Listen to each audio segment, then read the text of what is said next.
Deu para cumprir, Palmito? Tá? Não, porque assim, se a gente não vai considerar a tabela da emenda, então eu pedi para desconsiderar a emenda como um todo. Se a gente vai desconsiderar a tabela... Eu estou considerando a carreira.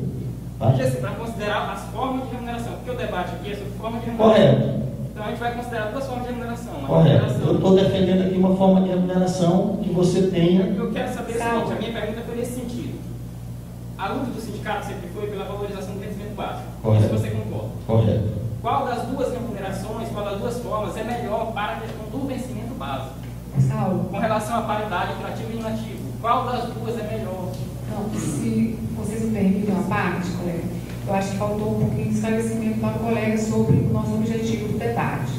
O objetivo do debate tem que ser um objetivo concreto, ele não pode ficar em cima de formas remuneratórias. Por quê? Porque esse debate, colega, ele visa trazer elementos para a categoria, para que ela se esclareça e se posicione no plebiscito com relação a uma situação real, com relação ao PL original, com relação ao subsídio como tal, ou não.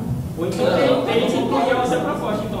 A ideia... Depois é sobre a forma de remuneração, se a gente quer subsídio ou não, depois a gente faz uma proposta da categoria. por tudo que a gente tem A colocado... categoria não é obrigada a aceitar a emenda como está. A categoria tem que aceitar a forma de Tem que remuneração. escolher primeiro a forma de remuneração. Ou aceitar. Eu também tenho reservas quanto a essa emenda, mas só para favorável ao subsídio. Correto, mas a gente defende, né? Eu estou aqui na minha postura de defender o vencimento básico da categoria com os direitos que eu estou colocando aqui. Então você acha então que a forma atual valoriza mais o vencimento básico do que a... Então você concorda? Então, pelo que eu entendi, então você concorda que a forma atual de remuneração, o vencimento básico seria mais valorizado, é isso? Aumentando o vencimento básico. Não sou favorável, por exemplo, ao relatório que aumenta a gratificação em detrimento do vencimento base. Eu acho que a gente tem que ter o vencimento base e tem que ter esses direitos que eu tenho colocado aqui para evitar todos esses problemas de terceirização, de desvio de função, de assédio moral, tá? Que hoje é uma proposta que tem como avançar, projeto de reestruturação nesse sentido. Tá? Se for pensar no subsídio, todos esses problemas que podem ocorrer. Implementação de subsídio, a gente tem 3 carreiras, é uma complicação. Nós temos carreira de analista, de técnico e de auxiliar. Não, o judiciário tem 3 carreiras. Tá? Uma carreira com 3 carreiras. Não, o judiciário são 3 carreiras. Tá? Então pode-se pegar o ciclo de gestão, pega a carreira de analista, dá subsídio, e a carreira de técnico pega plano de cargo reduzido. Não, só estou colocando. Tá? A proposta que está feita, não estou vendo na tabela, eu estou colocando as questões. Tá? Só estou colocando isso. Eu estou colocando isso que pode acontecer. Tá? Por isso que eu defendo, viu, Valmir, o vencimento base e a garantia dos direitos para evitar todos esses problemas do serviço público, inclusive, principalmente no tribunal, no TRE, no seu trabalho. Tá? É isso.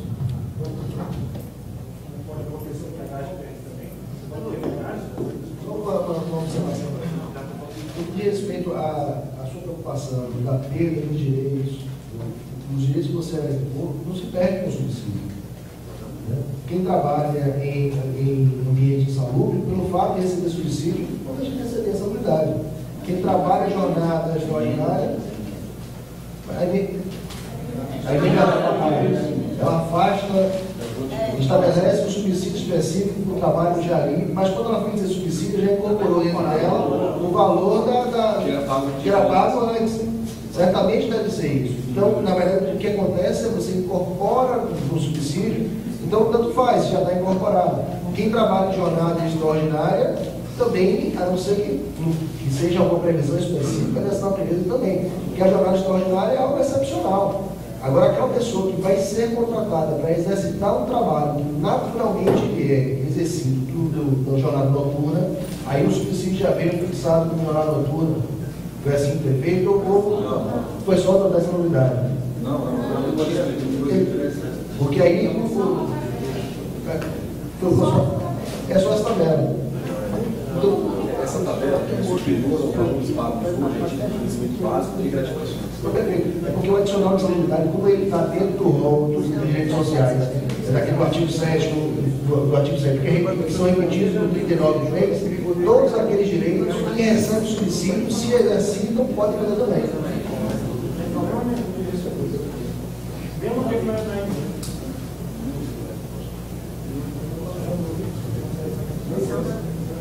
Esse é o mesmo preço da Receita Federal. É que essa?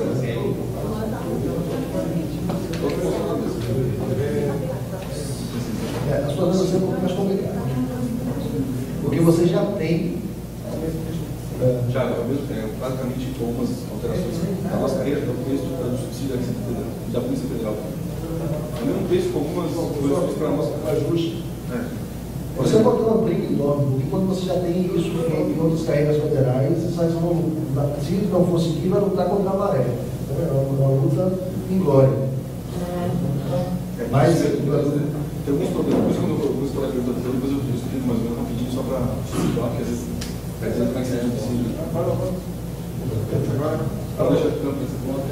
Não, o Thiago, né? Ele pediu para explicar, assim, a nossa carreira no Poder Judiciário da União e no Ministério da União, aí uma questão de terminologia, que depois, quando for feito substitutivo ou realmente de elaboração, eles podem aparar as arestas. Mas nós temos 3 cargos, de auxiliar, técnico e analista. Nível fundamental, nível médio e nível superior. E aí com as diferentes áreas de atuação. Tem os médicos, tem o pessoal da área administrativa, área judiciária, segurança, oficial de justiça, transporte, próprio. Mas basicamente esses 3 cargos. Dificilmente a gente consegue aprovar um subsídio em tabelas maiores que as daí, porque a gente tem a questão do subsídio do substituto, aquela filmeira que você disse. Eu até poderia, por exemplo, defender um subsídio para o analista igual ao do delegado da Polícia Federal, ou igual ao do auditor fiscal da Receita, mas aí provavelmente a gente sofreria a tal da pressão do Freitas. Então, o que a gente fez basicamente foi pegar tabelas que já existem no Serviço Público Federal, ciclo de gestão para os analistas, e analistas da Receita Federal para o técnico, né? E simplesmente copiar e colar da tabela que tem lá. A gente acredita que se o executivo pode dispor de orçamento para remunerar os cargos análogos dessa forma lá, ele deve ter a obrigação moral de aceitar remunerar os nossos cargos análogos da mesma forma. Basicamente é isso, né? Com relação às gratificações, o subsídio, conforme proposto, eu falei na minha apresentação, ele não exclui, na verdade, ele não exclui as gratificações, ele incorpora as gratificações. Então, por exemplo, o valor que hoje é pago a título de vencimento básico, mais a gratificação de atividade judiciária, mais a gratificação de atividade insalubre, é inferior ao subsídio, de forma que isso aí seria incorporado, não excluído. Quando a gente fala exclusão, significa dizer que o servidor receberia por subsídio menos do que ele recebe com a gratificação que hoje ele tem direito. Isso não acontece. Isso é bom que fique claro, isso não acontece. E a nossa emenda, ela prevê também a tal da parcela complementar. Ou seja, o servidor que eventualmente hoje, por conta das altas VPNIs, como os colegas disseram, são exceções, né? Por causa das altas VPNIs, veio a receber mais do que a tabela propõe, a emenda ela prevê o pagamento de uma parcela complementar. Então, só para explicar, não vai ser necessário entrar na justiça para receber a parcela complementar, ela já é prevista na emenda. Agora, com relação a receber concomitante às VPNIs, concomitantemente à gratificação, isso aí, como já é remar contra a maré, não é o que vem acontecendo, não quer dizer que o subsídio no judiciário não possa ser moldado dessa forma. Se a categoria em determinado momento sinalizar que aceita sim o subsídio, né, a gente leva para o peluso, para quem quer que seja, ó, a gente aceita o subsídio, mas vamos fazer do melhor jeito possível. Um patamar bom, respeitando isso e aquilo, o subsídio estiver enviado e a tramitação corre dessa forma. O Pedro Augusto fez essa tabela. Assim meio, qual é o tratamento dado pelo MPS com relação às VPNIs? O movimento pró-subsídio não é contra a VPNI, é porque é uma equação que não fecha. Conseguir equiparação e continuar pagando as VPNIs só se a gente aumentar o impacto orçamentário. E não há sinalização de que será permitido um aumento do impacto orçamentário. Como eu disse, se vier uma proposta que mantém VPNI e que para os nossos cargos com cargos análogos, eu sou o primeiro a vestir a camisa. Mas essa proposta é uma equação que talvez o pessoal lá da NASA não consiga resolver, né? E aí é o que eu disse, vamos cortar onde? Provavelmente, se não vamos cortar nas tabelas. Eu acho que o primeiro lugar que deveria ser cortado é nas VPNIs. Tá? Porque os servidores que recebem VPNIs, altas VPNIs, não estão com salários defasados. Eles suportam mais o corte do que os servidores que estão defasados. É só isso que eu estou dizendo. Tá? Não sou contra a VPNI, pelo amor de Deus, respeito os servidores. Eu costumo dizer que lá na TRE de Santa Catarina, eu cheguei em 2006 para trabalhar, saí de São Paulo, fui para uma cidadezinha pequenininha, e aí tinha eleição. A gente chegou em maio, fechamento de cadastro, quem quer registro eleitoral aqui?